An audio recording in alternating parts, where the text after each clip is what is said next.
અમરેલી જિલ્લામાં દરિયાકાંઠે તસ્કરો ત્રાટક્યા। જાફરાબાદ નર્મદા સિમેન્ટ કંપનીની કોલોનીમાં 2 રહેણાંક મકાનમાં તસ્કરોએ ચોરી કરી। નર્મદા સિમેન્ટ કંપનીના HR હેડ, પરચેસ હેડના બંધ મકાનોમાં ચોરી કરાઈ હતી।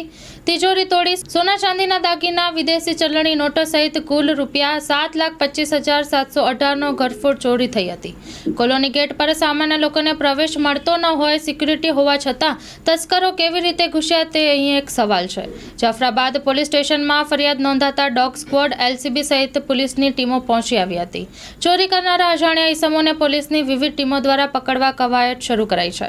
Story report by Yogesh Kanabar, Rajula. માં motor driving, safe and sure driving.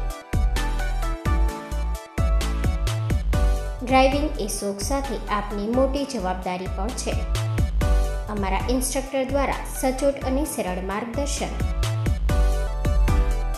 આપની રોજની તાલીમની માહિતી મેળવીને શું અધુરાશ છે એના ઉપર પૂરું ફોકસ કરાય છે।